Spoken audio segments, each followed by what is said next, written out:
We'll guide you through how to fix the Wi-Fi option missing from settings in Windows 11. If you find this useful, then consider subscribing and liking the video.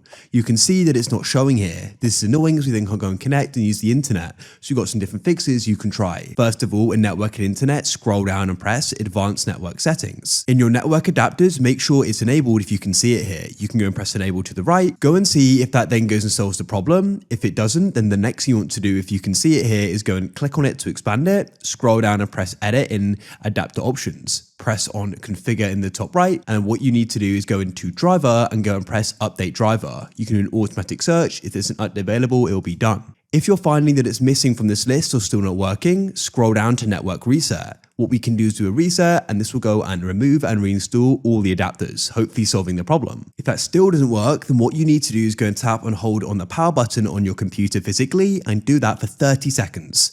After that time has passed, release and press it again to go and turn it back on. Hopefully it restarts, the problem is then solved.